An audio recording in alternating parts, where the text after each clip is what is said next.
Episode की शुरुआत में हमें गॉड को दिखाया जाता है जो कि हिराको को ऑब्जर्व कर रहे होते हैं, पर उनसे एक गलती हो चुकी होती है क्योंकि गलती से हिराको को उन्होंने डेथ फॉरेस्ट में भेज दिया होता है, जो कि काफी खतरनाक फॉरेस्ट है जहाँ पे काफी खतरनाक मॉन्स्टर रहते हैं जो कि उसके ऊपर हमला कर सकते हैं। पर गॉड सोचते हैं कि उसके पास ऑलमाइटी टूल है तो वो सर्वाइव करना सीख ही लेगा शायद। फिर हमें हिराको को दिखाया जाता है जहाँ पे जो उसकी फसल है अब वो पूरी तरह हार्वेस्ट करने के लायक हो चुकी होती है। पर अब फाइनली हिराको को ऑलमाइटी टूल पे भरोसा हो चुका होता है क्योंकि जिन जिन सब्जियों के नाम इसने सोचे होते हैं वही सब्जी यहाँ पे उगी हुई होती है। तो यहाँ पे ये सोयाबीन्स को उगाने का फैसला भी करता है, पर सोयाबीन काफी समय लगाते हैं उगने में तो उसे इंतजार करना पड़ेगा। यहाँ पे हिराको सोचता है कि आखिरकार उसे कितना इंतजार करना पड़ेगा वो उसे भी नहीं पता, इसी वजह से वो सिर्फ देखने के अलावा अब कुछ नहीं कर सकता। पर यहाँ पे हिराको को एक बात पता चलती है कि जो उसकी फसल है वो नॉर्मल फसल से काफी तेजी से बड़ी होती है। साथ ही साथ हमें यहाँ पे हिराको के एक आलू के प्लांट को दिखाया जाता है जो कि काफी अच्छे से ग्रो हो चुका होता है। पर जब ये उसके आलू को निकाल के देखता है तो ये आधा पका हुआ होता है और आधा कच्चा होता है। इसे कुछ समझ नहीं आता, ये फिर समझ आता है कि सनलाइट की वजह से ये ज्यादा पक गया है। जिसके बाद हिराको इन प्लांट्स के ऊपर मिट्टी लगा देता है ताकि आलू प्रॉपरली पके।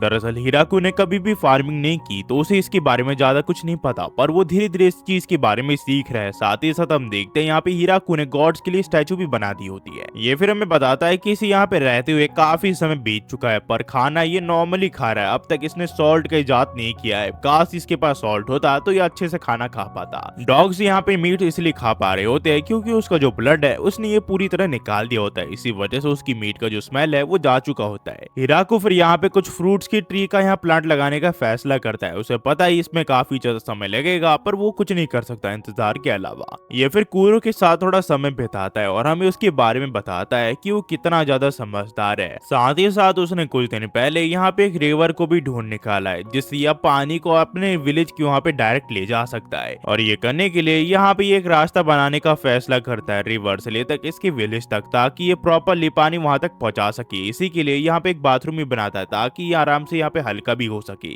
ये फिर यहाँ पे काफी सारे एरिया को क्लियर कर देता है ताकि वो यहाँ पे खेती कर सके, जिसके लिए सबसे पहले ऑयल्स के लिए सरसों की खेती करने का फैसला करता है। दूसरी चीज होती है वीट, जिससे ये तरह तरह की चीजें बना सकता है जैसे कि ब्रेड और अलग अलग चीजें। और तीसरी चीज होती है शुगर कैन, जिससे ये चीनी निकाल सकता है और उसे खा सकता है आराम से। हमें फिर कुछ समय बाद दिखाया जाता है जहाँ पे हम देखते हैं इसकी जो सोयाबीन्स है वो पूरी तरह हार्वेस्ट करने के लायक हो चुकी होती है। पर ये सोचता है कि काश उसके पास सॉल्ट होता तो वो कुछ ना कुछ इस चीज से बना पाता, पर अब ये कुछ नहीं कर सकता। फिर हमें कुछ समय बाद दिखाया जाता है जहाँ पे हम देखते हैं हिराको को एहसास होता है कि यहाँ पे अब ठंड बढ़ने वाली है, तो यहाँ पे कुछ कपड़ों का इंतजाम करने का फैसला करता है। पर इसके पास कोई से भी कपड़े नहीं होते, तो ये डेविड की जो खाल होती है वो उसे पहनने का फैसला करता है, पर उसे काफी गंदी स्मेल आती है। इस वजह से जो जानवर है वो भी इसे दूर भाग जाती है। इसके बाद जब एक दिन हिराको अपने सारे वेजिटेबल्स को एक जगह रख रहा होता है ताकि वो ठंड में सर्वाइव कर सके, यहाँ पे कूरो अपने एक साथी को ले आता है जो कि एक स्पाइडर होती है। हिराको कूरो से पूछता है कि आखिरकार ये कौन है, तभी वो स्पाइडर इसे क्लॉथ बना के देती है जो कि काफी अच्छा होता है। तो हिराको इस चीज के लिए इसकी तारीफ भी करता है। ये स्पाइडर फिर उस बड़े से ट्री के ऊपर रहने का फैसला करती है और वहाँ पे ये काफी सारी चीजें इन्हें बना के देती है। वो नॉर्मल क्लॉथ के अलावा भी अलग अलग चीजें बना सकती है जैसे कि ठंडियों के कपड़े, मोटे गद्दे और अलग अलग चीजें, जो कि हिराको को काफी पसंद आता है और ये हिराको को काफी सारी चीज देती है। हिराको को इस चीज से काफी अच्छा लगता है और इसी के साथ हिराको की जितनी भी कपड़ों से रिलेटेड प्रॉब्लम्स थी अब वो सॉल्व हो चुकी है, जिससे ये काफी ज्यादा खुश होता है। और ये सारी चीजें सॉल्व होते हुए ये महसूस करता है ये और ज्यादा सिविलाइज हो चुका है। जिसके बाद ये स्पाइडर का नाम जाबुटो रखता है क्योंकि वो काफी अच्छी होती है और वो सिर्फ खाने में आलू खाती है। उस समय बीतता है और हम देखते हैं हिराको को जो कि घर में होता है और वो आलू खा रहा होता है क्योंकि बाहर बर्फ गिर रही होती है। पर ये यहाँ सोच रहा होता है कि काश मेरे पास सॉल्ट होता तो ये आलू और स्वादिष्ट लगता।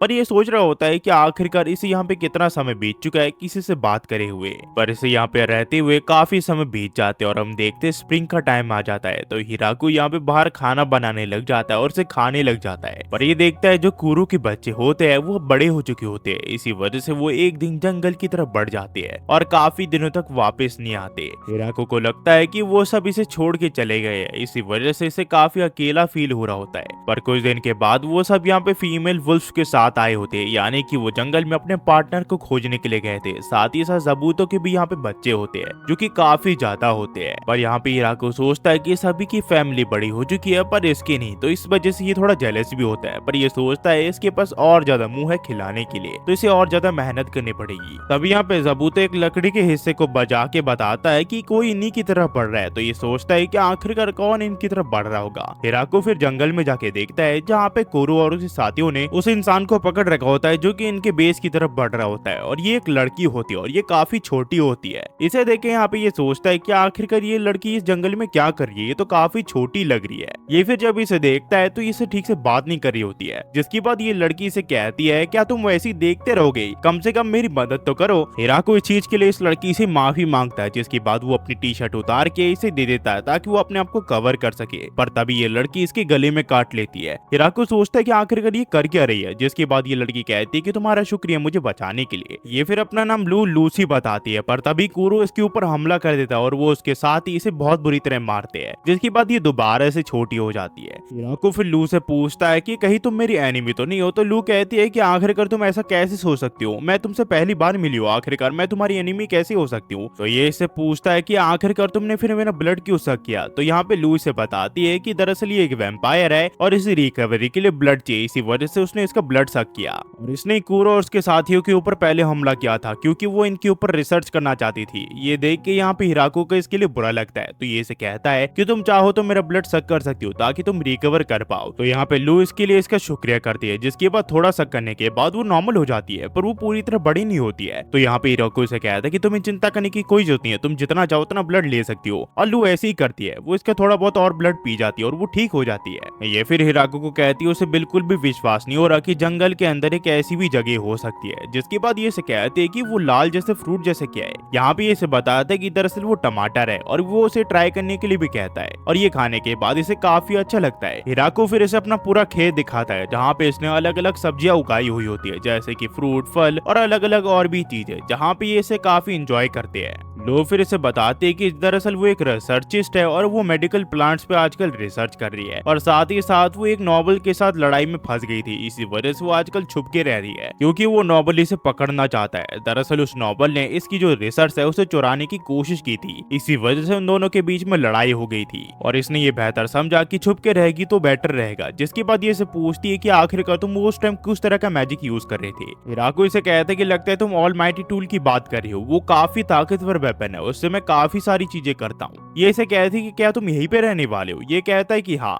तो लू इसे कहती है कि अगर तुम बुरा ना मानो तो अगर मैं बीच बीच में आऊँ तो ठीक रहेगा क्या। तो ये कहता है कि दरअसल मैं चाहता हूँ कि तुम मेरे साथ हमेशा के लिए रहो, अगर तुम कंफर्टेबल हो तो। ये कहती है कि आखिरकार तुम्हारा इससे मतलब क्या है। ये कहता है कि मैं चाहता हूँ कि तुम मेरे साथ रहो हमेशा के लिए, मैं इस चांस को ऐसे जाने नहीं दे सकता, मुझे नहीं पता मैं कितने दिन तक यहाँ पे अकेले रह पाऊंगा। पर लू इसे कहती है कि मेरे पीछे काफी सारे लोग पड़े हैं, तुम उन्हें हैंडल नहीं कर पाओगे। तो यहाँ पे हिराको कहता है कि चिंता मत करो, उन सबको मैं हैंडल कर लूंगा। लू फिर इस चीज के लिए मान जाती है, वो कहती कि ठीक है मैं तुम्हारे साथ यहाँ पे रहने के लिए तैयार हूँ, पर जो तुम्हारा प्रपोजल है उसके बारे में मुझे थोड़ा सोचना पड़ेगा, मुझे थोड़ा समय चाहिए ताकि मैं तुम्हें ठीक से जान पाऊँ। तो ये कहता है कि किस तरह का प्रपोजल, मैंने तो तुम्हें सिर्फ यहाँ पे रुकने के लिए कहा है। ये कहते हैं कि तुमने तो अभी अभी कहा कि तुम मेरे साथ यहाँ पे हमेशा के लिए रहना चाहती हो। ये कहता है वो तो मैं सिर्फ अकेला फील कर रहा था इसलिए मैंने तुम्हें कह दिया। तो लू इसे कहती है कि आखिरकार इसका मतलब क्या है, तुमने अभी अभी मुझे कहा कि तुम मेरे साथ हमेशा के लिए रहना चाहते हो और ये एक प्रपोजल है। ये कहता है कि क्या मैंने तुम्हें अभी अभी प्रपोज कर दिया। ये कहती कि हाँ। तो ये कहता है कि ठीक है मैं इसका जिम्मा उठाने के लिए तैयार हूँ, पर प्लीज मुझे यहाँ से छोड़ के मत जाना। तो ये इस चीज के लिए मान जाती है। हमें फिर अगले दिन दिखाया जाता है जहाँ पे हम देखते हैं हिराको को